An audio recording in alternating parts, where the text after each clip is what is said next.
Wisconsin, you are going to love today's episode. John Anderson is back home in Green Bay. We are live in the Lambeau Field atrium with the guy that built it, Bob Harlan. John and I talked the top 5 things that you will see on a stadium tour there at Lambeau Field. And, of course, another episode of Deeper Roots with our friends at Blaine's Farm and Fleet.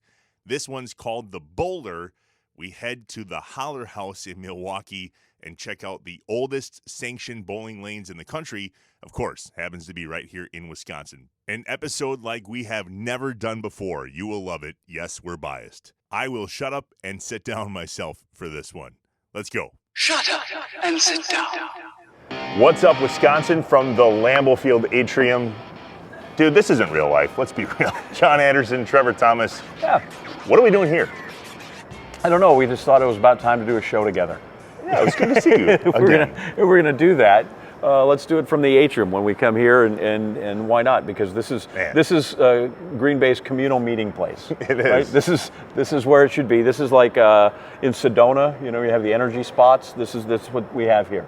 The oxygen is better here. Even after the way the season ended, we're all good, but man. Some Lions flu going around. But no, well, you're here because when you think of the great names in Packers history, we think Lombardi, we think Lambeau, we think Holmgren, we think people like that, or we think Starr, Favre, Reggie White, Nitschke.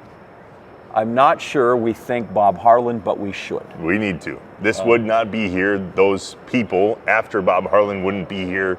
That's heavy, right? But it's really true, and you'll hear it. We're here for Bob Harlan. Yeah, we're here for. Let's just go to Bob Harlan because that's here really for Bob Harlan, what we should do. Who's the man who's the longtime employee, president that really did in some ways, as you'll hear. He's a guy that, in his own way, saved the franchise. Yeah.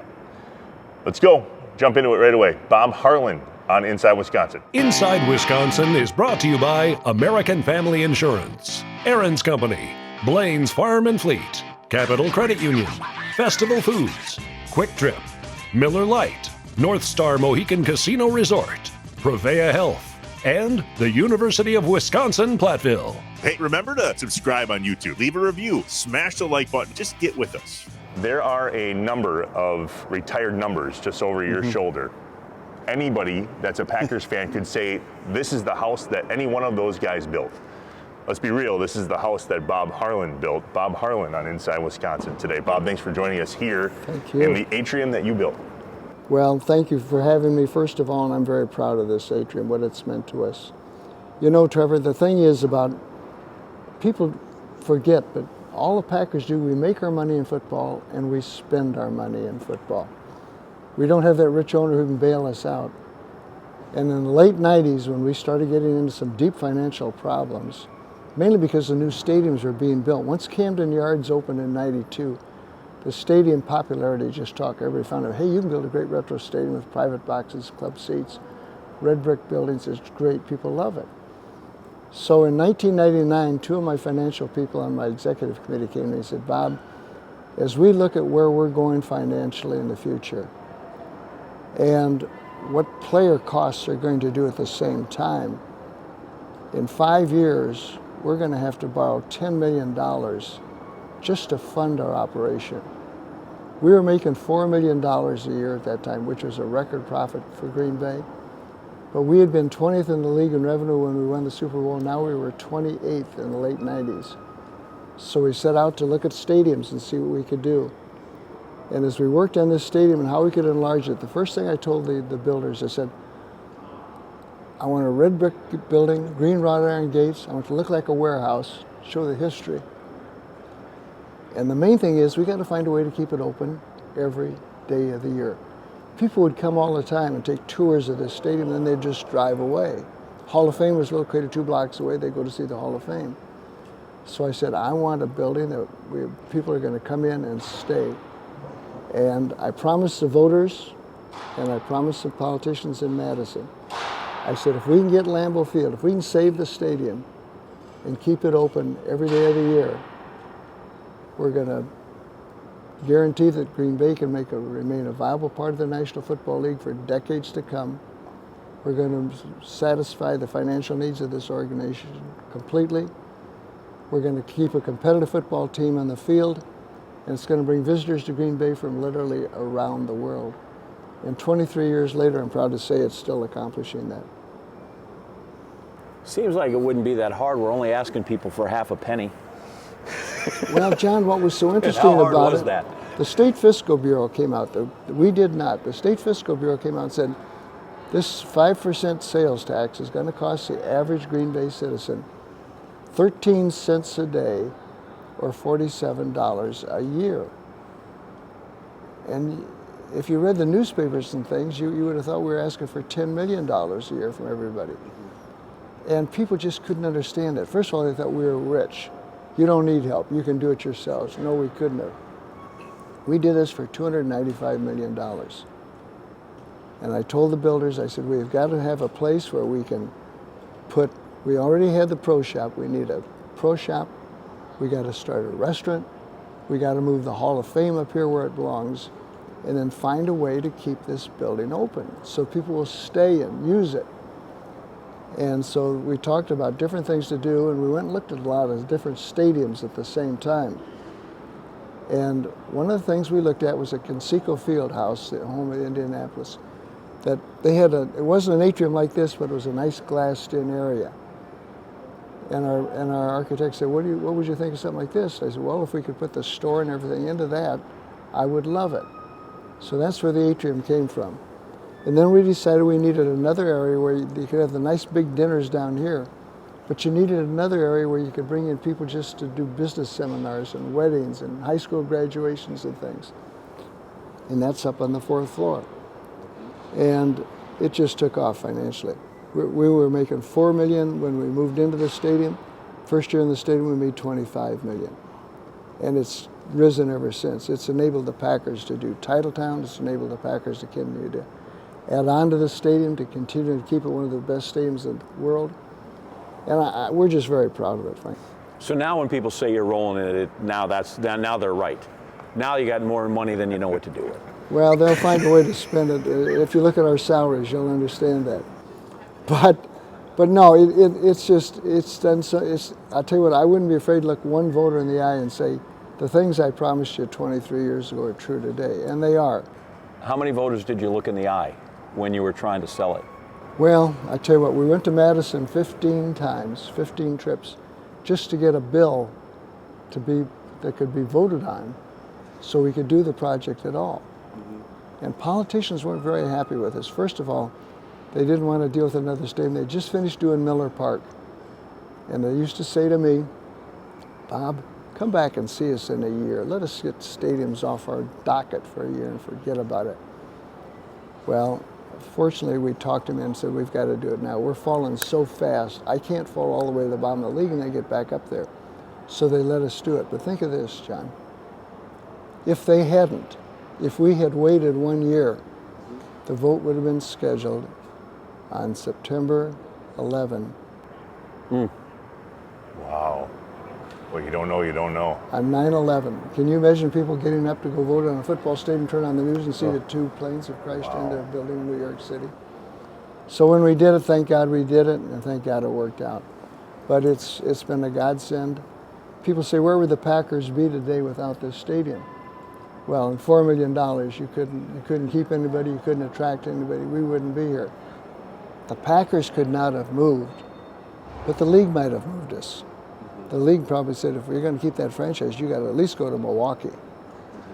So 20 years later, what a difference 20 years makes, right? What a difference a year makes. How close were we, Bob, to losing the Green Bay Packers in Green Bay, Wisconsin? Well, we were very close to losing the vote, Trevor.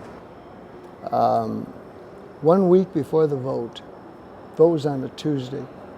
1 week before the vote, we took a poll. St. Norbert College took a poll for us every week to see where we stood, and it showed it was dead even, 50-50. So my politicians came to me, my counselors, and said, all right, Bob, the team's playing in Buffalo this weekend. You've got to stay here. We got to take you out on the town. You got to go see people. So they picked me up at 6 o'clock on a Saturday morning. I went to 15 restaurants, table to table. I went and stood in front of Walmart, greeted people going in, coming out for 2 hours. Then I went over to the pier and I went door to door.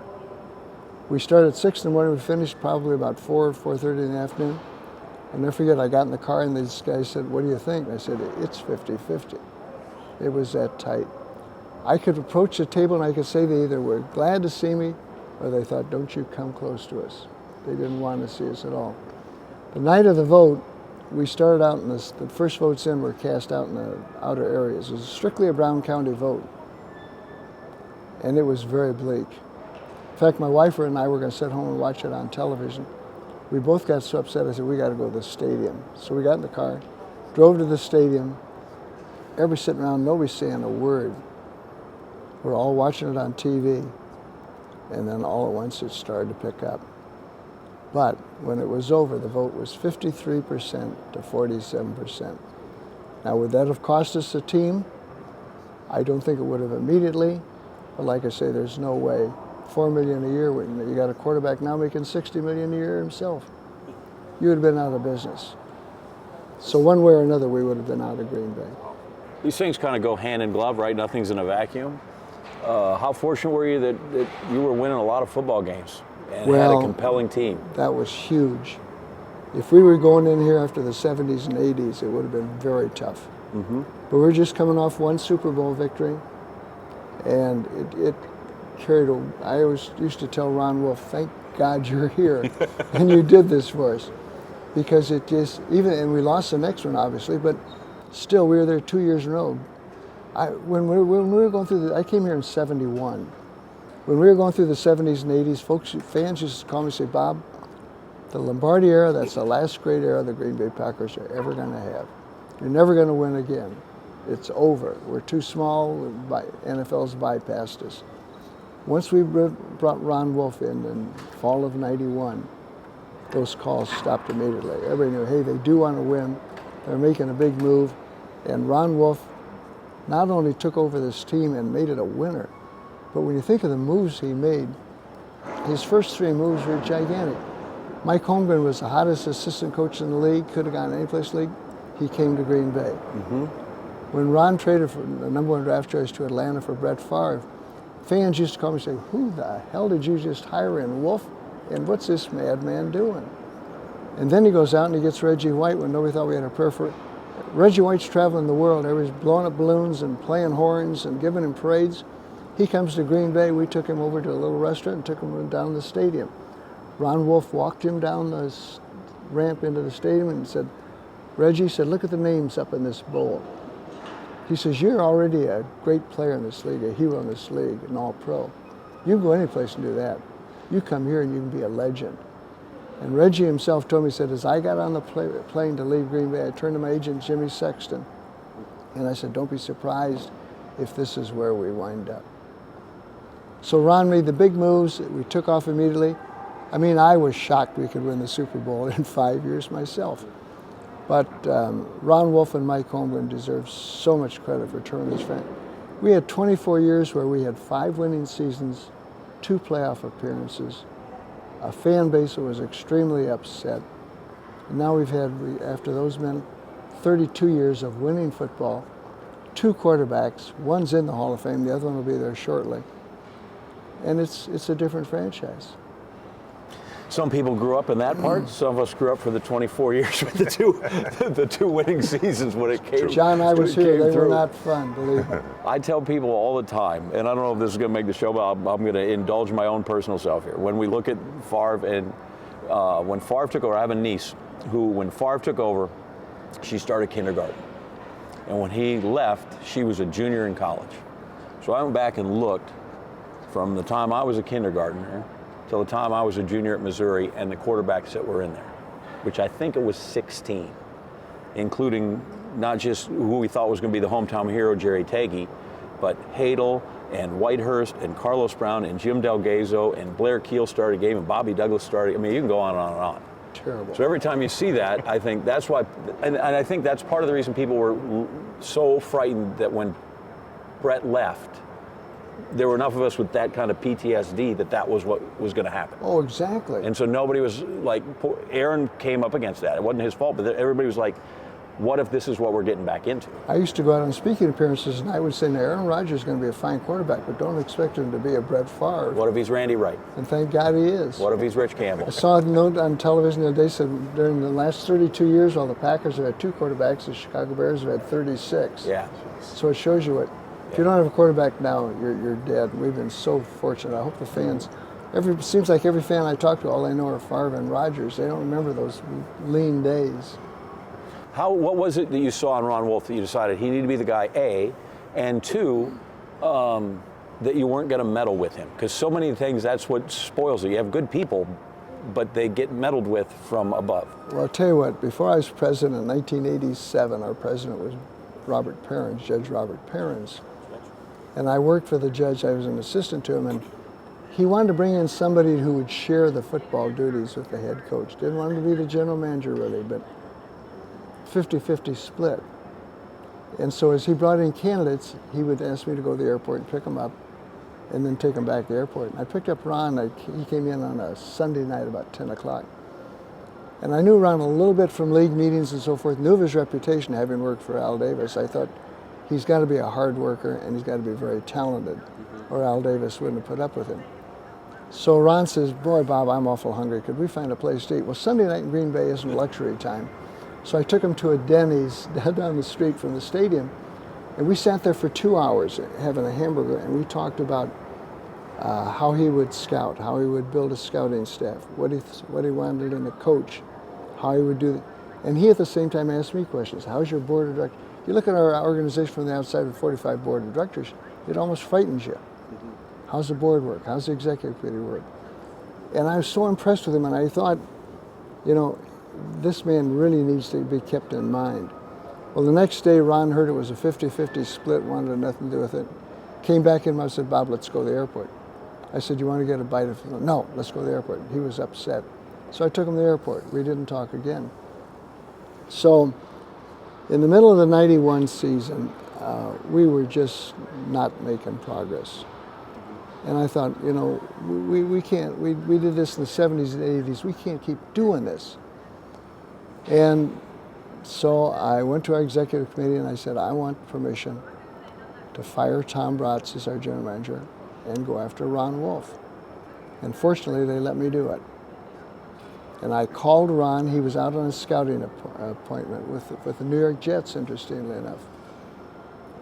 And I said, Ron, this is what I want to do for you. I said, I want to send you your salaries, all your perks that go with it, all of your responsibilities, and have you call me tomorrow and tell me what you think. So I faxed it to him at this hotel where he's staying. He called me the next morning and he said, Bob, I think we got a deal. I don't have an agent, but I've got a lawyer and I want him to look at this contract. First of all, I knew that if he didn't get the power, I couldn't have touched him. He went to Tampa Bay to work for the Bucks years before he came here. Yeah. And he said everything that was promised to him there did not happen. And I thought, well, I won't make that same mistake. So I said, Ron, I can promise you full authority over the football operation with absolutely no interference from the board or the executive committee. And when he left 9 years later, he said, Bob, it was perfect. But if I hadn't done that, I wouldn't have gotten anyone of his caliber. And I needed a tough football guy to come in and just say, okay, here's what's wrong with your team. Ron, first day he's in town, he goes down the practice field, he comes back and says, you got a problem in your practice field. I said, what's the problem? He said, this club is 4-8, they're walking around like they're 8-4, we're gonna change that. So Lindy and Fondy was in trouble from day one. And if Ron made a mistake, he was the first to admit it. Because he wanted to make nothing but dare me. He used to come and say, every time he come to my door, say, hey, Bob. I thought, oh, I'm in trouble. He'd say, we can trade a #1 draft choice to Atlanta for this backup quarterback. Well, as far as I was concerned, he never made a mistake. He did a marvelous job for us. It helped us immensely in getting this vote. There's a quote from this season that said, it's hard not to be romantic about football, but it's a little difficult to be romantic about Northeast Wisconsin when you're moving here like a Ron Wolf. How did you sell Green Bay in the position that it was in back then? What was the vision that you shared? Well, I always felt we had, fortunately, I'd been in school at Marquette University during the Lombardi years. So I knew how great it could be here and what the atmosphere could be here. And I just told Ron, I said, there's got to be a way we can come back. We can't be this bad. For 24 years is a long time. We were mired in mediocrity and couldn't get out of it. And I think he appreciated the history and tradition. That's what I've always tried to tell about this place. The stadium, the history here. Lombardi teams practiced and played here. How many places can you say that? You know, great history and tradition. We got to repeat it. World championships. And Ron kind of was a tradition guy himself, and that helped me tremendously get him. And then he just attracted people. So it really wasn't a tough sell. I didn't make the same promises to Ted Thompson. And Ted Thompson, when he drafted Aaron Rodgers, got at a draft party right here on this floor, got booed because he took Aaron Rodgers. And the nastiest fan mail I ever got during the time I was president for 19 years was when we got Favre, when we got Rodgers. But it shows you the passion of the fans and how the doubts they had about these two men. And Ted Thompson and Ron Wolf are the two guys who had the guts to go out. In fact, Ted Thompson comes up to me during the draft and he said, Bob, we were drafted 24th that year in the first round. When it was on number 17 or 18, he comes over to me and says, could we leave the room for a minute? And I said, sure.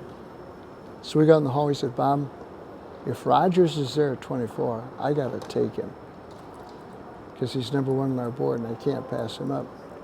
I said, Ron, it's your team to run. You do what you want to do. Or Ted, you do what you want to do. And we took Rodgers, and it was just a magnificent move. Same thing with Ron Wolf. Ron knew he was going to catch heat for trading a number one for this kid Favre, but they worked out tremendously. Took some guts by both men to do that, and I give them a lot of courage and a lot of credit for it. I try to explain this place to people, not just the stadium, but the town and the franchise and what it means. And I kind of equate it to a story. I was at the British Open for ESPN covering one time, and we were just walking down the old 17th, the road hole. And I was with a couple of these golfers, and the guy just joked. He said, you see that divot? And I said, yeah. He goes, old Tom Morris took that divot out. Which wasn't quite, but those were the people that walk there, right? When Sure. you find that you say that and go, like, if you take people down and go, see this end zone? That's where Vince Lombardi went in there. That resonates with people, but is there an explanation that you have why that mystique kind of envelops people? Well, I think one of the things, frankly, John, is the fact that, we don't have that big owner. We're owned by the fans. We're kind of looked at, a lot of people say, why do you like Green Bay? Oh, I like their ownership. I like the fact that they don't have this wealthy owner who's telling them what to do all the time. I think that appeals to people.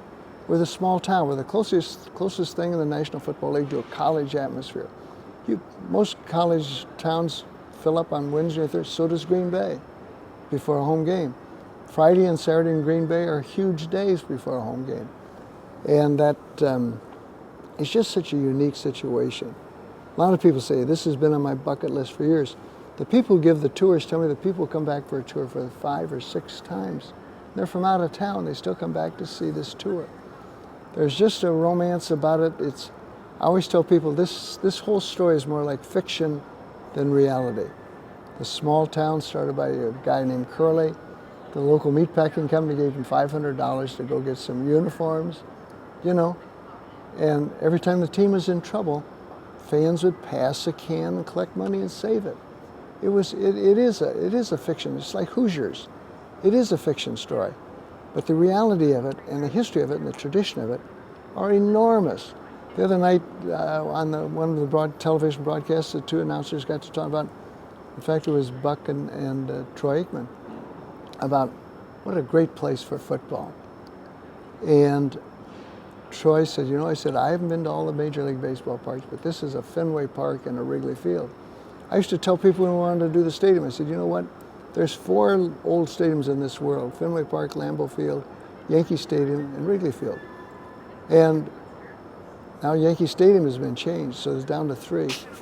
But it's just, there's so many things about it that make it so unique, and people just kind of fall in love with the story. Troy also said that night, he said that, and I'd like to get where this was in your vision, he said, the place still feels like Lambeau Field. He said they tried to do it to Soldier Field and they ruined it. How did you go about expressing to whoever, when the architects, that we need to keep that this is still Lambeau Field to people? Well, the first thing we did, John, is we said to the builders, all right, if we're going to go through this project, you've got to guarantee me that this bowl that was built in '57 is still strong enough that it can hold for a long period of time. They went out and checked the bowl, and they came back and said, Bob, it's good for 30 to 35 years, at least, maybe more. So we went, so that's it.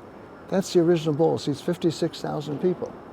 When you sit in that bowl, you feel like you're on the field. You can hear everything the players and the coaches say, which isn't always good, but you can hear it. But that doesn't happen everywhere. You go to some of the big stadiums today, and the front rows are a long way from this. This is a tight stadium.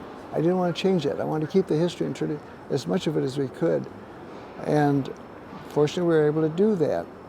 But I wanted rooms named after old players, and honor these people. Don't ever forget the past, because those are the people that kept us here. Well, good news, we don't sit in the bowl anymore. We just stand now, and it can handle that too. Good. We'll talk more about what has happened now in the 20 years since the renovation happened, and maybe a little bit about your romanticism about Green Bay when we come back. We're going to take a quick break. Bob Harlan from the Lambeau Field Atrium. This is Inside Wisconsin. Inside Wisconsin is brought to you by American Family Insurance, Aaron's Company, Blaine's Farm and Fleet, Capital Credit Union, Festival Foods, Quick Trip, Miller Lite, North Star Mohican Casino Resort, Prevea Health, and the University of Wisconsin-Platteville. Hey, remember to subscribe on YouTube, leave a review, smash the like button, just get with us. Pump up the savings with Festival Foods Gas Rewards. How does it work? Simple.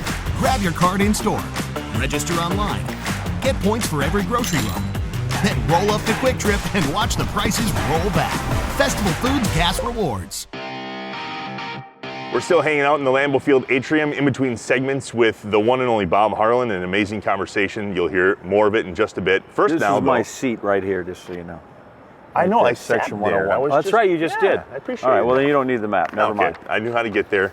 Never mind. Yeah, thanks. All right, time for another top 5 list. Top 5 presented list by Wisconsin's best engineering school at the University of Wisconsin-Platteville.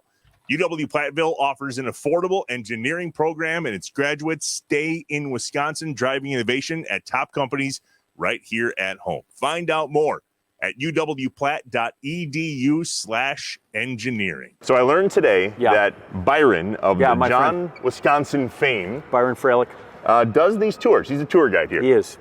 You just shot him a text. Apparently he's not available, so we're doing this on our own. Yeah, well, we're going to take you on a tour. Not really. No. We're going to talk about it because we don't want to get arrested. I've never taken the tour. That's ridiculous. How?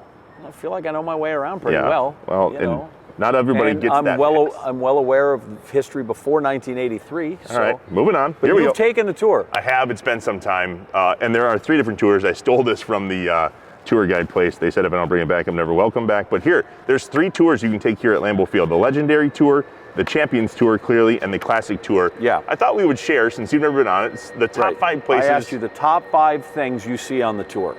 And I took the tour years ago, and so here are the top 5 things that I remember seeing for the first time, which are like goosebump moments, right?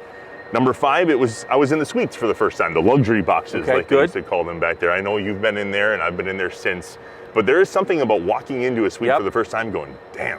By the way, on game day during the suites, they have a sweet cart that comes by. Did you ever see that? Dessert cart. Yeah, the dessert cart, sweets for the suite. I love it. Good. Love it. Number 4. Brett Favre. Oh, yes, he was. Oh, no, he was not on the tour. He wasn't the day I took it. But the cemetery works, right? Yeah, Cemetery, like it'd be great. Hey, here's number 4. I saw number 4. Yeah, he's hanging out over here. Last number retired. Okay, so what's actually number 4? It's really neat in the bellies of the stadium. Have you been to the belly of Lambeau Field? There's pictures. I mean, that is a cool place, and you really feel the history in the belly of Lambeau Field. Love that. Number 3, there is a unique place about this atrium floor. So this was news to me when I learned it. I learned that it should be pretty self-explanatory, but on the atrium floor are the hash marks and the yard lines, if you will, that actually line up with Lambeau Field. I thought that was really neat. I thought it was... You walk in, you're like, well, that's sort of cockeyed, the way it's sitting in here, but it actually sits just like that. Right, so in fact, as you can find the sunny time of day, you'd know that's hard to catch a punt. And what end zone was the famous touchdown in the Ice Bowl?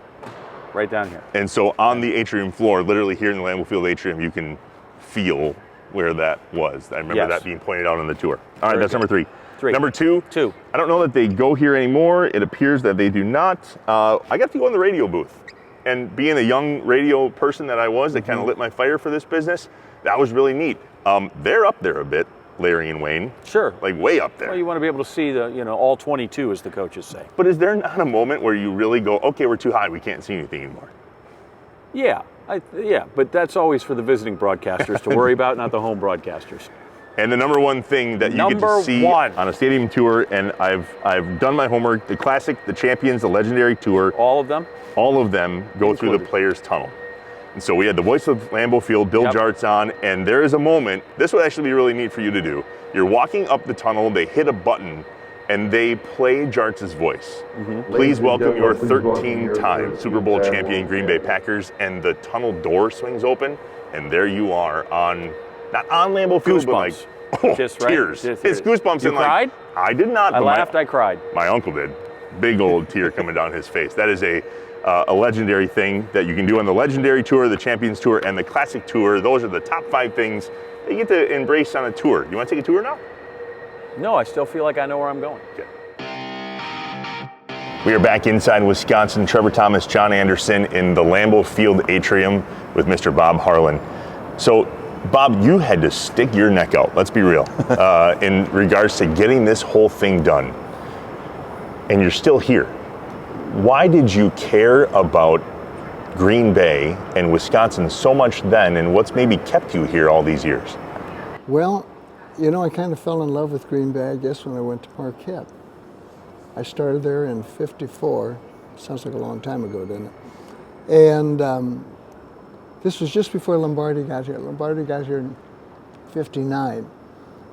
And I watched how it grew and the popularity and what it was like on TV and everything.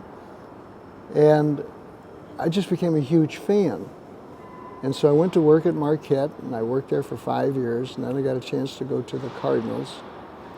And I really didn't want baseball, but I thought, boy, it's a chance to go in the pros. And I loved it.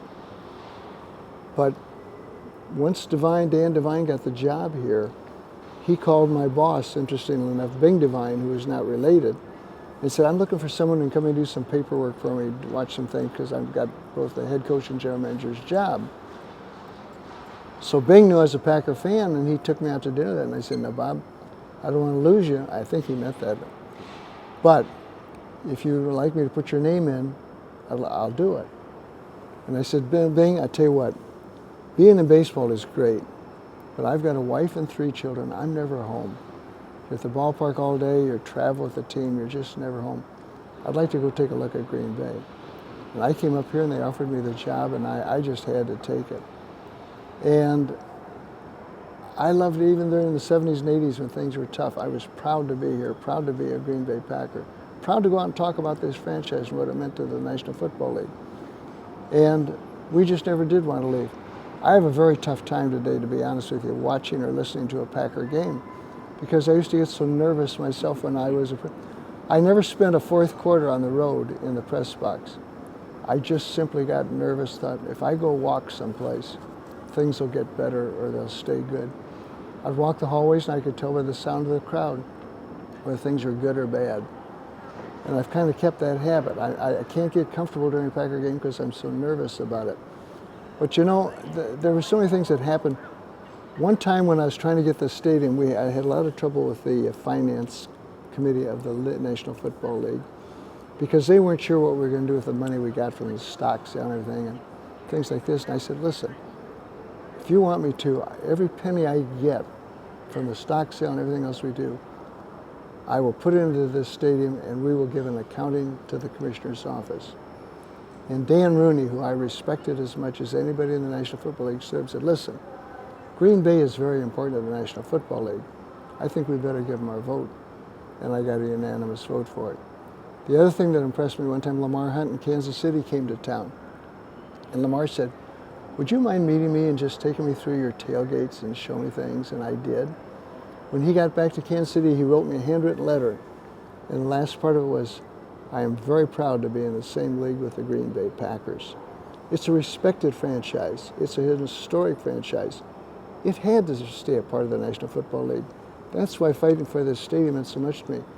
I used to go home at nights, so many nights when we were building it, going through the referendum, thinking, what do I do if this doesn't pass? What do we do? The anti-tax groups are going around town saying, you know what? They got Plan B, vote no, they'll go to Plan B. We didn't have a Plan B. We either had to do what we wanted to do this atrium, keep it open every day of the year, or it wasn't going to succeed. We had to make the revenue. Just having a stadium open on Sundays 10 days a year isn't going to do the job for you. So we had to find something to keep them here.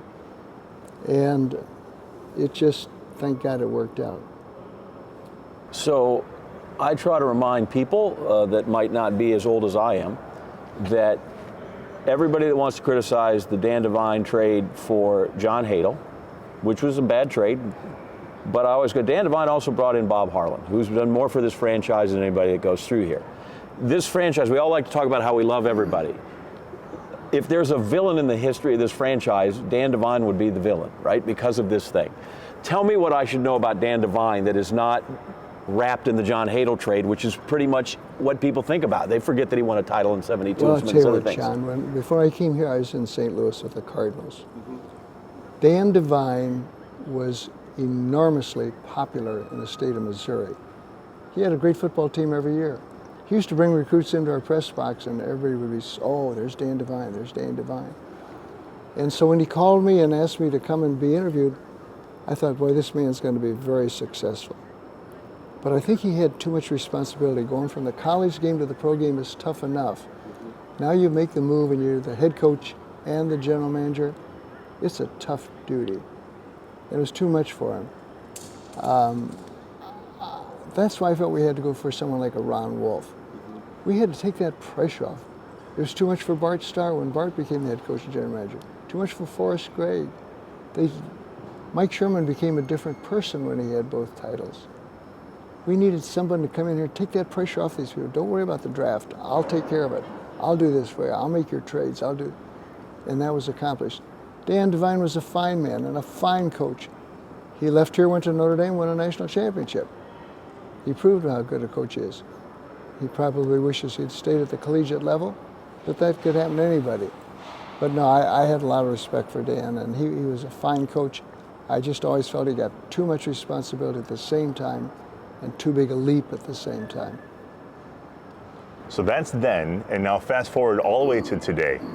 The everything that is the Lambeau Field area, title town, a brand new addition going up on the east side of the stadium now.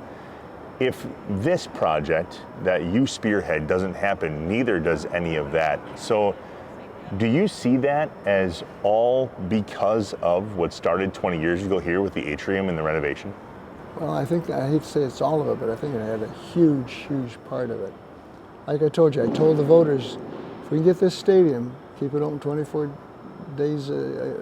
hours a day, we'll keep Green Bay a viable part of the National Football League, keep a competitive team in the field. And it's been enormous, the popularity of it. People want to come and see it. When they do, they're spending money in Green Bay. And the Packers needed to. Just before I left, we started looking at land around the stadium when I was leaving as president to buy some houses and add on. So it was something that was in our plans, but this organization took it and they went to Titletown and built that up. Party houses across the street, they might only be open 10 days a year, but they love it. It's the whole neighborhood is just totally different. I think the whole town is different because of Lambeau, frankly. I think Lambeau Field has made Green Bay a destination to see. And I think if you want to see a great football game and a great football stadium, you've got to come here. I'll never forget one year we were in New York to play the Giants. And we had a 3 o'clock kickoff on a Sunday, and our trainer, who was a good friend of the trainer of the Yankees, called me and said, Bob, we're going to take a tour of Yankee Stadium tomorrow morning at 7 o'clock. Would you like to go? And I said, absolutely. This is before we did this stadium. And we went and took a tour of the old Yankee Stadium. And I thought, boy, Ruth and Gehrig and DiMaggio and Mantle, think what's gone on here, you know?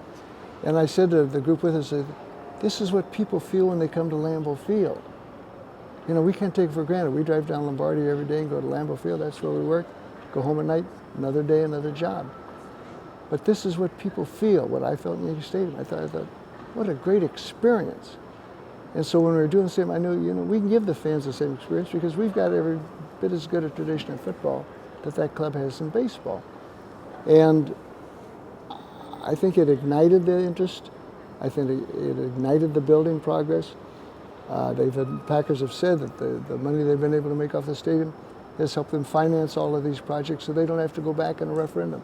I told them, don't ever go back in a referendum, it's deadly. And I told people I only want to build one football stadium in my life, but this is one I'm glad I built. And I'd like to say it saved the franchise, and I think in a way it did, but I'm just so proud of it and so pleased it worked and just honored that it worked. So I'm going to try to combine those two, and you can tell me pound sand that I'm an idiot, but first time I went to Yankee Stadium, because I'm out in the East, and you go through there and you go, wow. And yet there's something when you walk through your gate where you're sitting, your section, and you see the green of Yankee Stadium, and you go, whoa. And I get that still here. This is all wonderful, but there's something about when you walk through that section and the first time you actually see that green, expansive field that can take your breath away. No doubt about it. And that's one of the things why we wanted to keep the bowl. I wanted to keep this intimacy. I think the intimacy of the stadium is one of the things that makes it so warm. Look, I got goosebumps, by the way. You know, and I wanted to maintain that, and we were able to do that because we could save that bowl. You know, I used to have fans call me and say, boy, Bob, I'm getting awful tough to climb those steps and everything. And I said, I understand. I'm very, very sorry. We tried to find ways to put in railings. They said, no, it'd be more dangerous. But now that I'm my age, I'm finding what they called about it. It is tough to climb those. But yet, saving the bowl was huge.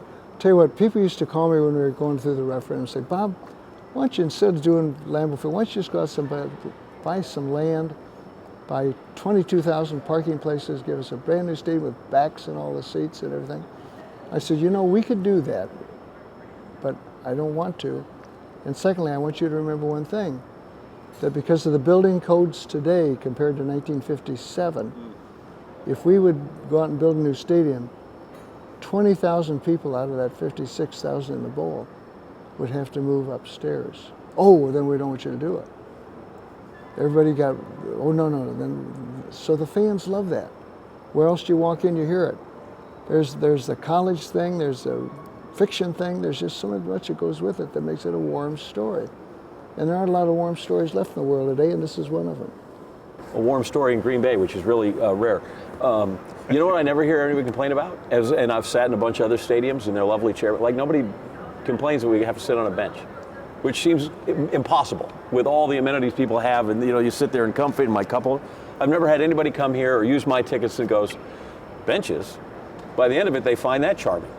Oh, everybody I've ever talked to has found it charming. I mean, those benches are cold too. And with the snow, they get very tight when everybody's bundled up. Thing sure, it's just not. But yet, I don't think, you know, very few organizations are fortunate enough to have a history and tradition. We do. We had to maintain it. We had to build on it. We had to use it. Enhance it, just do whatever we could just to get this history and tradition. And to me, this stadium answered that. And that's all I ever wanted it to do. And it's done that. My family and I moved here 16 years ago. And I vowed to myself, this is pre-marriage, pre-kids, that I was never going to take it for granted that I got to drive by Lambeau Field on a daily basis. Now, our two boys go to school literally right across Lombardi Avenue, and the G on the north end of the stadium is in their purview from their playground. And just the other day, Bob, I was driving my boys to basketball practice, and our oldest said, Dad, I do not take for granted that we drive by Lambeau Field every single day. You began a new legacy in all of this. As you now are at the point in your life that you are, how do you view the legacy that you created here?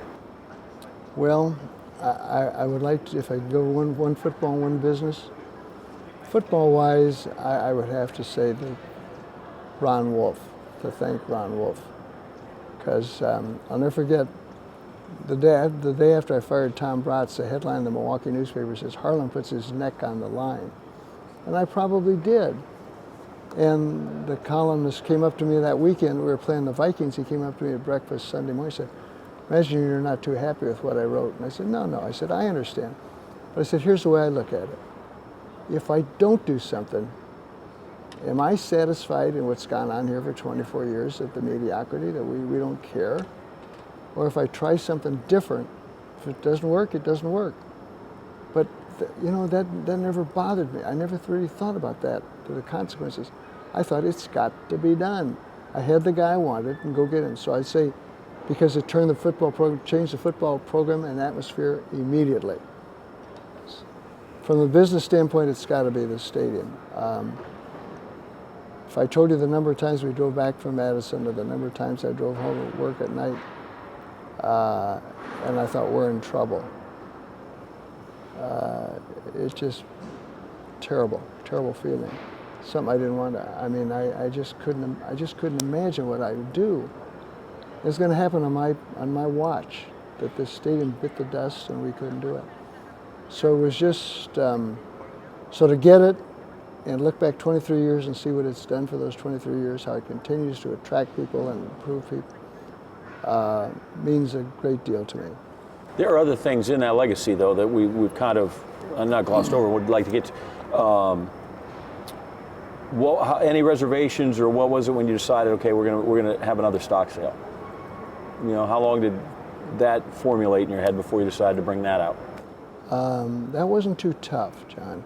We had to look for everything we could possibly do to raise some money. Of the other things I would like to mention, I think, is that the thing that probably gave me as many headaches as anything I ever did was to move out of Milwaukee. We had been there for over 60 years. And those fans in the stands and their parents and their grandparents had supported this franchise financially over and over and over again. If we didn't have Milwaukee, we would have died a long time ago. So Milwaukee saved us. But yet, by playing 4 games in Milwaukee at that time, 3 regular season games and 1 preseason game, we were leaving $2.5 million on the table. That's because we had so many more sources here. We had the pro shop, we had the parking, we had the tickets. We had started building club seats, we started building private boxes. We had none of that in Milwaukee. But to make the move, I wouldn't have done it if I couldn't have brought the fans with us. I couldn't have lived with myself, because that wasn't fair.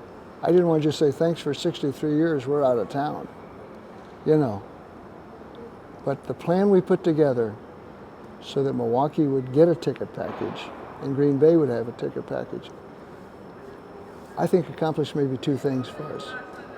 First of all, saved Green Bay fans from having to buy every game, which makes it a little easier to buy the ticket prices today. And secondly, it convinced the Milwaukee fans you are important to us. People today will come and say, thanks for the Milwaukee package.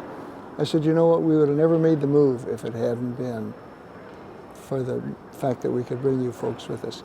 97% of the Milwaukee ticket holders took the package in Green Bay. So what could have been a public relations disaster for us, I thought turned out to be a public relations plus. It's still confusing, though, because people go, do you have the gold package or the green package? I go, I don't know, that's just a Milwaukee game. It's much easier to figure out. It's just a Milwaukee game. Well, we left Milwaukee in '94. That's tough to think that far back. It's a Milwaukee game. My first game was in Milwaukee. Asia Shriners game, preseason. Really? Sure, Yeah, my first Packer game was at County Stadium. Yeah. The other thing, and I'll be honest, I'm not that wild about it because it would have affected me as a childhood, and so I'm thinking of the Green Bay's youth. Is the indoor practice facility is nice, but when they first put the little piece of AstroTurf in there, and we could jump the fence and play on the AstroTurf till the cops came and ran us off, that was awesome. Like, that was gold when we were kids. And then you build this thing, and now, Trevor's kids can't hop the fence and play over there anymore. Well, so I'm sure it's great for the Packers and all that stuff, and the coaches love it. We had an indoor practice facility when I took over, and I hired Ron Wolf, and Ron Wolf comes to town, and he looks at it and said, hey, Bob, we got to get a new practice facility. He said, if we're going to be able to keep our free agents and attract other free agents to Green Bay, Wisconsin, we've got to have an indoor practice facility. So I don't remember the exact price now, but let's say it's $4,000 or $5,000. So the architect came out, drew it up, and I said, okay, now before we finalize it, I said, I want you to go talk to the head coach, the general manager, the equipment people, the medical people, everybody who's going to use it, make sure they're comfortable with it. Well, I knew everybody got what they wanted because my $5,000 building turned out to be $15,000 or something. But now there again, we opened that in the mid-'90s, and it's still operational. So it's worked out. But then that was a Ron Wolf situation. We got to have a better practice facility.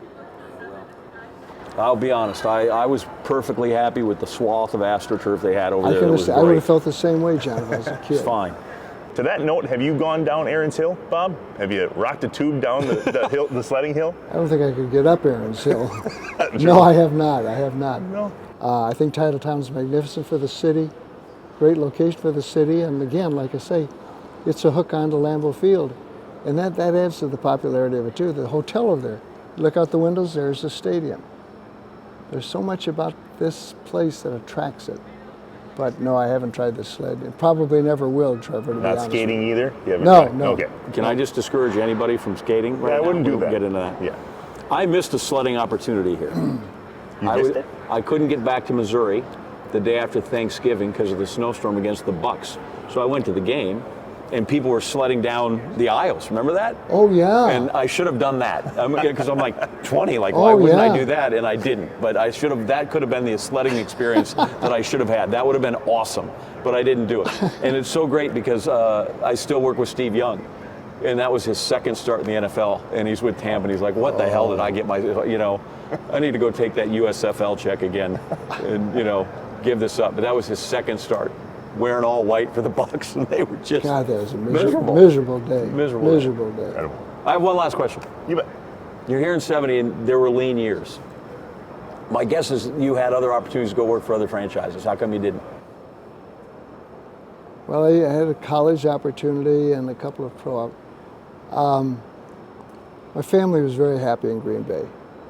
I had 3 boys. They loved the school system. We loved the school system. And I loved my time with the Cardinals, but I didn't feel like a father, I was just never home.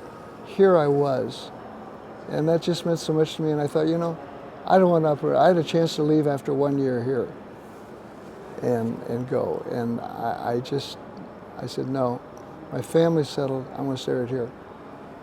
Would have been awful tough for me to leave here. In fact, I'm not sure I ever could have. I don't know if the opportunity would have ever dragged me away. It just meant that much to me. I almost feel like I was born and raised in Green Bay. I've been here so long, But nothing else would ever compare to it. I think I could go to any NFL franchise, and it wouldn't be this. It wouldn't be what I really love about this place, because this is so rare. We're so lucky to have it, and I don't think I'd find that at any other job. Well, we're better off that you stayed for sure. And we're really better off that we're not having this conversation outside right now. We're able to sit in here in January and have this same discussion. We I might thank you have for been tougher to get outside. Yeah. So thank you so much for your time. Thank you, fellas. And thank you for keeping this here. I think we speak for Wisconsin when we say just thanks, Bob. Thank you. You're very kind. Inside Wisconsin is brought to you by American Family Insurance, Aaron's Company, Blaine's Farm and Fleet, Capital Credit Union, Festival Foods, Quick Trip, Miller Lite, North Star Mohican Casino Resort, Prevea Health, and the University of Wisconsin-Platteville. Hey, remember to subscribe on YouTube, leave a review, smash the like button, just get with us. Back in studio for a bit, our chat with Bob Harlan is going so well, and it's obviously better with an ice-cold Miller Lite. Thanks to our friends at the Packers for allowing us to borrow the Miller Lite gate there in the atrium to chat with Bob. It is awesome, just as Miller Lite is awesome with friends. We want you to celebrate responsibly, Wisconsin, both there at Lambeau Field when you can, and of course, with friends wherever they may be. Miller Lite, great taste, 96 calories. Go to MillerLite.com/Inside Wisconsin to find delivery options near you, or you can pick it up. That's Miller Lite pretty much anywhere they sell beer. It's Miller time.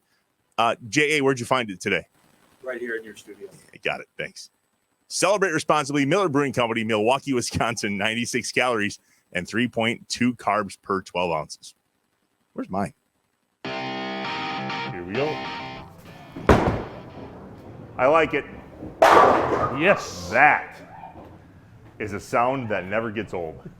Farmers, brewers, hunters, packers, badgers, cheeseheads, neighbors. No matter what name we go by, we are bound together by our roots. These are the people, the stories, and the patriotism from inside Wisconsin. Welcome to Deeper Roots with Blaine's Farm and Fleet. We're at the Holler House in Milwaukee. Kathy and Tom, third generation of 5 total of the Skronsky family, 115 years of deep roots. We're going to be here a minute. This is a true deep roots Wisconsin story. Your dad was born how many feet from here? 30 feet maybe? Yep, in the back room. That's where my dad was born. My grandparents started it in 1908, and then my parents took over in 1954, and I've been here since I've been a baby, and lived here till I was 19 years old. And now you and Tom, you married into this thing. I did.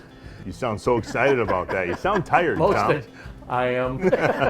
This is the oldest sanctioned bowling alley in the entire country. Correct. Was the bowling alley established right when this opened in 1908? Well, I wasn't living in 1908. No, I didn't expect you to give me a hands-on tale, but you know the history. Yeah. But my mother always said that the building was built in 1908. The alleys were built in 1908, and I believe this building is older. Years ago, women were not allowed in bars, and recreational centers such as the bowling alley were added onto the building. Women weren't allowed in bars? No, they had to come through the side door. What? They were not allowed to come in the bar nor sit at the bar. So bowling in 1908, a little bit different than bowling today, yet the family saw an opportunity to bring people together around a sport that is really popular in Wisconsin, and it's dwindled a little bit, but especially here in Milwaukee. So what was it with your family in bowling? Who was the professional bowler in the Skronsky family? It was my father that bowled in a lot of different leagues, whether it be here or at other establishments. And then my kids are real into bowling and have been since they've been young. And there's a couple lanes here, right? But 2. they're the oldest lanes in the country. Same wood? About 23 years ago, we took the pin decks out. That's where the pens land, and they were stamped Brunswick 1904 underneath. So the wood that people bowl on is 118 years old right now. Literally the same boards. Same boards. Yep. So, Kathy, it was your mom that really put the Holler House on the map. Yes. It was Marcy's Bar, Marcy's Place, right? Well, years ago it was called Mike's Tap, and that is my grandfather. And then in 1954, when my parents took over, it became Gina Marcy's, who are my folks. And then as it progressed into the 60s, I believe, it went on to be Gina Marcy's Holler House, because everybody's always hollering in here. The piano's going, people are hollering for drinks, the bowling alley's going, the jukebox is going. And then it became just the Holler House, and now it's gotten to the point where people call it the Holler. Most people that are born into a family bar business can't get out of said family bar business fast enough. And yet here you are now with 5 generations of family, of the Skronsky family, that are still a part of the Holler House. Erica and Chris, come on in here. Kathy, Erica, Chris, you've met them before? Yeah, Yes. That's your son, right? That's so right. here we are, Gen 4 now. There's a reason that the 4th gen and the 5th gen, and for sure, this is gonna be in the family probably forever. Why do you still run the Holler House? For me, it's family. So not just this family, but extended family. So the people that come in here are family. Some have been coming in here for decades, and some I've just recently met, and then they bring their friends. And so it's kind of that just continued extended family, and we get together for holidays and all of that. And so I think it's our one place that we get to see each other. So Kathy, we're gonna go downstairs here soon and just check out the rest of the Holler House Okay. and the oldest bowling lanes in the entire country. What do we expect, and is it made for people over the height of 6'7"? That's my biggest concern at this point. That's your problem. Okay, The got rest- it. Well, let's take a little walk then downstairs. And all right, Tom, heading down to the lanes in the Holler House, the oldest lanes in the country. This is incredible. Wow. Got a ball, got the shoes. You're good to go once Yeah. you get those babies on. So, oldest sanctioned lanes. Tom, tell me about that. What, for those that don't know, what does sanction mean? Every year, the United States Bowling Congress goes to all the bowling alleys across the country, and they inspect the lanes and make sure they're up to the specifications. And so every lane, as I said, across the country gets their inspection. And once they take a look at the lanes, I hold my breath for about an hour. They come back up and they say you're good for another year, and that's Yeah, the wow. sanctioning. there are pin setters, right? But Yes. the family didn't put pin setters in, is that true? No, we never put automatic lanes in. It's been a pin boy since 1908, and that's the way it's gonna stay. A pin boy. I mean, Pin boy or pin girls, we have pin girls now too. So. Yeah. Hey, I want to say hi real quick and introduce Elijah and Kira. We're back here with generation 4 and 5 here at the Holler House. Elijah, how old are you? 9. 9. And Kira, how old are you? 6 and 9. So this is generation 4 with Chris and his wife Erica, and then generation 5. I mean, this is the deep-rooted story that we've been telling this entire time we've been here. This is 5 generations since 1908 of the Holler House here in Milwaukee. Really special place back here by the pin setters. I thought for some reason the 6'8" guy doesn't fit back here. If I stand up, I'm good. Ugh, look at this. This is incredible back here. Manual pin setters. They've never been electric. Nope. All right, well, I'm gonna let you guys man this, and then I'm gonna go throw some balls. All right, here we go. Oldest sanctioned lanes in America. Over under on if my first ball is a gutter ball? 3 pins. 3 pins, come on. Good ball. Oh, more than 3. You got 5. So look at that, they're setting up the pins. That's incredible. Boom. Open frame, that's called. 8 all day. So now you score yourself. Score by over hand. here. Yep. How old is this bowling ball, you think? That might be 118 years Yeah, old. 118. That was my guess. I don't know. Get in there. Yeah! Let's go. I am 5 frames into this game, and Tom's impressed. So we're going to keep bowling on the oldest sanctioned lanes, see what we can do. All right, now that I said I'm doing good, this isn't going to go well, but let's try it again.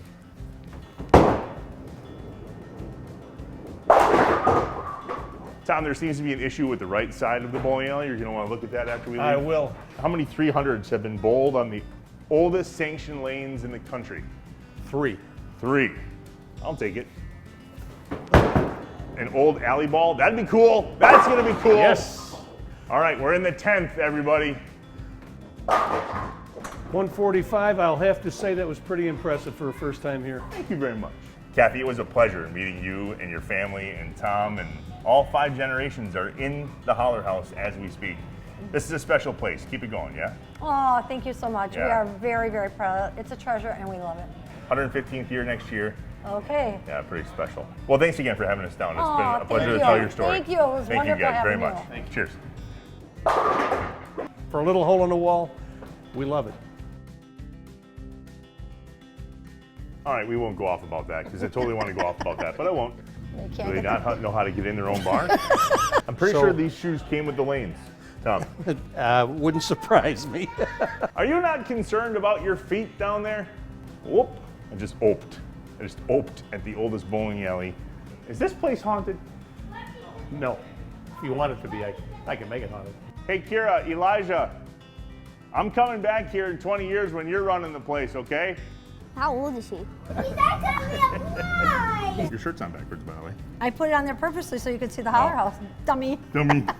If you were wondering what's going to make the blooper reel, that's it right there. Episode number 8 right there, the first here in 2023. If you have a deeper root story that you want us to share, fill out the form on the website, farmandfleet.com/deeperroots. If you'd like to learn more about the Skronskys or the Holler House, don't try to spell Skronskys, just go to the Google. Google Holler House Milwaukee, up pops their website, Gene and Marcy, hollerhouse.com. These people are a blast. Thanks to them for having us out. And as always, remember to like us on YouTube and hit subscribe if you're watching there. And if you're just using those ears of yours on the podcast side, leave a 5-star review. That's much appreciated. Talk to you later. Bye.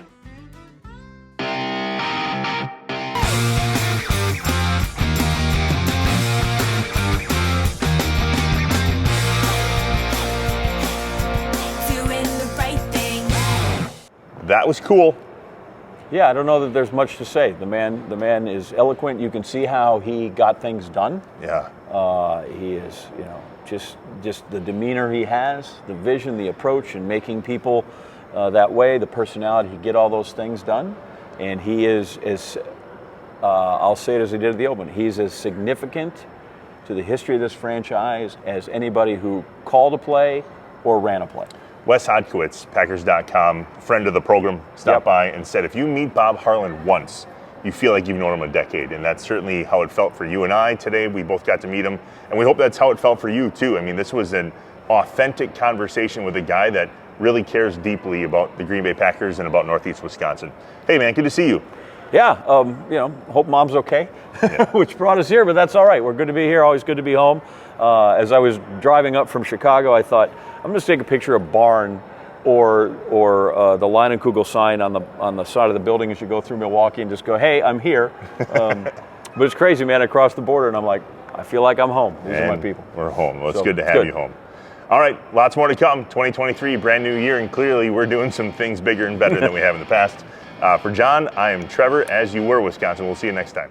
Remember to subscribe on YouTube, leave a review, smash the like button, just get with us. Inside Wisconsin is brought to you by American Family Insurance, Aaron's Company, Blaine's Farm and Fleet, Capital Credit Union, Festival Foods, Quick Trip, Miller Lite, North Star Mohican Casino Resort, Prevea Health, and the University of Wisconsin-Platteville.